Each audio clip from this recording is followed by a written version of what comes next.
আসসালামু আলাইকুম। আজকে আলোচনা করছি দ্বিতীয় শ্রেণীর প্রথম অধ্যায় ১.৫ নানাবিধ উপায়ে সংখ্যা গণনা ১২ পৃষ্ঠা। তাহলে শুরু করা যাক।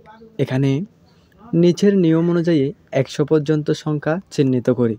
এখানে প্রথমে বলা হয়েছে ১০ করে গণনা, অর্থাৎ এখানে ১০ করে গণনা করার সময় যে স্থানে আপনি ১০ পাবেন সেখানে বৃত্ত দ্বারা আপনি তাকে চিহ্নিত করবেন। আর তারপরে বলা হয়েছে ৫ করে গণনা করা।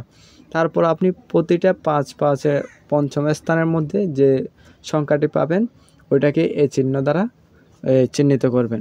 তারপর ৩ করে গণনা, এখানে ৩ গণনা করে যেখানে ৩-এর অবস্থান হবে সেখানে এ চিহ্ন দ্বারা আপনি তাকে চিহ্নিত করবেন। যেমন ১, ২, ৩ এখানে ৩-এর অবস্থান, সেজন্য এটাকে এটা দ্বারা চিহ্নিত করছে। আবার ৪, ৫ করার ক্ষেত্রে এটা সেহেতু এটা এখানে চিহ্নিত করে বসানো হয়েছে। আবার তারপর ১, ২, ৩, ৪, ৫, ৬, ৭, ৮, ৯, ১০ এখানে ১০ আছে সেজন্য গোল করে দেওয়া হয়েছে। আবার ৫-এর ২ নাম্বার আছে সেজন্য এখানে দেওয়া হয়েছে। এগুলো হচ্ছে ৩ করে দেওয়া হয়েছে, এগুলো ১০ আর ৪ বর্গটা হচ্ছে ৫ করে ব্যবধান।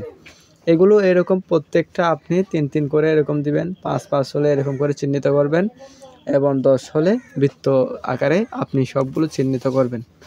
তাহলে এখানে একটা প্র্যাকটিস বলছে, এখানে চলো ৪ করে গণনা করি। এটা আপনি খাতায় প্র্যাকটিস করতে পারেন, তাহলে এটা আপনার উপকার হবে।